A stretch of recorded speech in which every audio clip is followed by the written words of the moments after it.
Hello दोस्तों, नमस्कार। स्वागत है आप सभी का क्रीसेंट एजुकेशन क्लासेस में। उत्तराखंड एलटी कोर्ट केस की दोस्तों हम आपको लगातार अपडेट दे रहे हैं। उत्तराखंड एलटी कोर्ट केस यानी कि guest teacher versus state of Uttarakhand में आज इम्पॉर्टेंट सुनवाई हुई। इसकी सूचना दोस्तों हमने आपको कल ही दे दी थी। कल और परसों भी दोस्तों इसमें इम्पॉर्टेंट सुनवाई हुई थी। परसों सुनवाई सिंगल बेंच के समक्ष दोस्तों हुई थी, जिसमें ऑनरेबल जज हैं राकेश थपलियाल जी। इनके द्वारा जो सरकारी वकील हैं और यूके ट्रिपल एस सी के एडवोकेट हैं, इनसे काफ़ी तीखे प्रश्न पूछे गए और लगातार यही बोला गया कि जो गेस्ट टीचर हैं उनको वेटेज क्यों ना दिया जाए।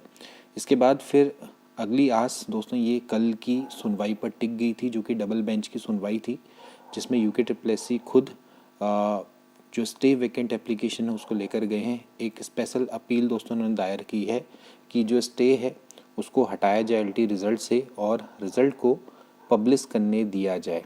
पर जो दो जज थे इनके द्वारा ये निर्णय लिया गया कि इस केस को हम 2 वीक के बाद सुनेंगे। अब ये जो 2 सुनवाई थी इसके बाद काफ़ी सारे जो अभ्यर्थी हैं वो निराश हो गए थे, हताश हो गए थे और मैंने उनको यही कहा था कि आप पॉजिटिव सोच रखें, पॉजिटिव रिजल्ट आपको देखने को मिलेगा। तो क्या हुआ आज की सुनवाई में, चलिए आज की वीडियो को शुरू करेंगे। तो दोस्तों बात करेंगे कोर्ट केस की, जो कि है Ranjit Singh Karki versus state of Uttarakhand. इसमें दोस्तों आज भी हेयरिंग हुई थी। यहाँ पर आप देख सकते हैं दोस्तों स्टेट ऑफ उत्तराखंड में जो एडवोकेट्स हैं कितने सारे दोस्तों यहाँ पर रिस्पोंडेंट दोस्तों दिखाई दे रहे हैं। इसके अलावा एडवोकेट बीडी पांडे भी हैं, सीएससी भी हैं। तो देख सकते हैं दोस्तों कि इस केस में दोस्तों लगातार सुनवाई हो रही है और मैंने आपको दोस्तों बताया था कि अगर किसी केस में लगातार सुनवाई हो रही है तो अच्छी बात है, क्योंकि इससे कुछ ना कुछ रिजल्ट दोस्तों निकल कर आता है।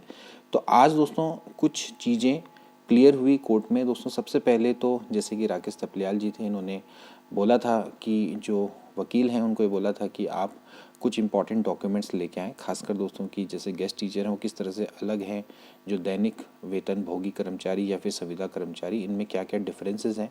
इसके अलावा दोस्तों आज जजेस के द्वारा दोस्तों सिंपली ये बोल दिया गया है सरकार को कि आप जो गेस्ट टीचर हैं उनको वेटेज देंगे या नहीं देते हैं, इसके संबंध में काउंटर एफिडेविट यानी कि प्रतिशपथ पत्र दाखिल करें।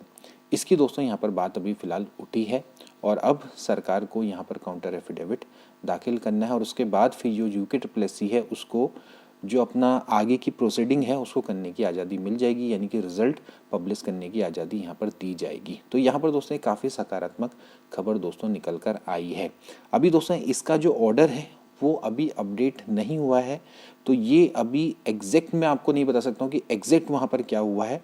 जब यहाँ पर दोस्तों ऑर्डर अपडेट होगा तो उसके बारे में ज़रूर आपको पूरी तरह से अवगत हम करवाएंगे। तो यहाँ पर आप देख सकते हैं कि दोस्तों 18/12/2024 की भी दोस्तों आज की डेट और 16/12/2024, देखिए 16/12/2024 को बहुत इंपॉर्टेंट दोस्तों सुनवाई हुई थी। वहाँ पर जो जज का रवैया था वो काफ़ी आक्रामक था और देखिए दोस्तों जो जज है इसीलिए उसका नाम जज है क्योंकि उसको दोस्तों जजमेंट देना है और इसलिए उसको दोस्तों हमेशा से वैलिड प्रूफ की दोस्तों आवश्यकता होती है जिसके आधार पर दोस्तों जजमेंट दे। ऐसी दोस्तों कोई भी जजमेंट कोई जज नहीं दे सकता है, उसको पूरी तरह से एक तरह से पूरी तरह से कन्विंस होना होता है कि हाँ जो मैं निर्णय दे रहा हूँ ये बिल्कुल करेक्ट है। और वे लोग यही बार बार इसलिए पूछ रहे थे कि भाई आप ये बताओ कि जो गेस्ट टीचर है उनको वेटेज क्यों ना दिया जाए। इसलिए दोस्तों क्या होता है कि जो जज है हमेशा तीखे सवाल करते हैं, काउंटर करते हैं बार बार सामने वाले एडवोकेट को। वे देखना चाहते हैं कि जो वकील है वो किस तरह से जवाब देता है, किस तरह से जो अपना पक्ष है उसको हम उसके सामने रखेगा। इसलिए दोस्तों कभी कभार जो जज है उसके गुस्से का भी सामना करना पड़ता है, लेकिन इसके पीछे का जो मोटिव होता है दोस्तों वो हमेशा सकारात्मक होता है। और इसलिए मैंने आपसे बोला था कि जो जज हैं वो हमेशा इस समय पर परखना चाह रहे हैं, जो सामने के जो एडवोकेट्स हैं उनको देखना चाह रहे हैं वो किस लेवल की तैयारी करके आए हैं। इससे पहले भी दोस्तों आपने देखा था कि किस तरह से जो जज हैं उन्होंने सीधे सीधे सरकारी एडवोकेट है उसको डांटा, क्योंकि वो पूरी तरह से प्रिपेयर होकर नहीं आए थे। उन्होंने बोला कि भाई 2009 की सेवा नियमावली का आपने जिक्र क्यों किया, क्योंकि उसके अकॉर्डिंग तो आपकी परीक्षा हो नहीं रही है। तो फिर उनसे पूछा गया क्लियर कि भाई पहले क्लियर कर लो 2009 है या फिर 2014। तो फाइनली उन्होंने बताया भाई 2014 है। तो ये यहाँ पर जो जज की फटकार होती है तो ये कभी कभार इंपॉर्टेंट होती है, खतरे की घंटी थी ये एडवोकेट्स के लिए।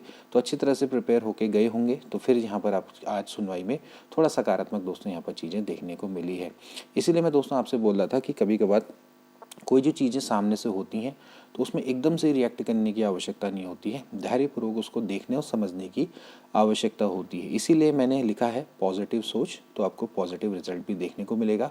हमेशा सकारात्मक रहें, आपको सकारात्मक रिजल्ट भी देखने को मिलेगा। अब यहाँ पर जो गवर्नमेंट है उसके पाले में गेंद दिखाई दे रही है, क्योंकि जो गवर्नमेंट है अब वो काउंटर एफिडेविट दोस्तों दाखिल करेगा, जैसे कि दोस्तों अभी फ़िलहाल हमें यहाँ पर सुनने में आया है, खबर मिली है।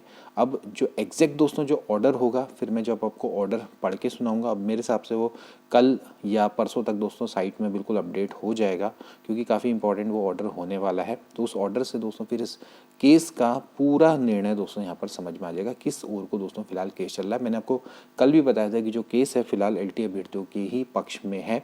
बस उनको ये साबित करना है कि जो गेस्ट टीचर हैं उनको वेटेज नहीं मिल सकता है, क्योंकि गेस्ट टीचर के पास फिलहाल अभी कुछ भी नहीं है जिससे कि वे लोग ये प्रूफ कर पाएँ कि उनको वेटेज मिलेगा।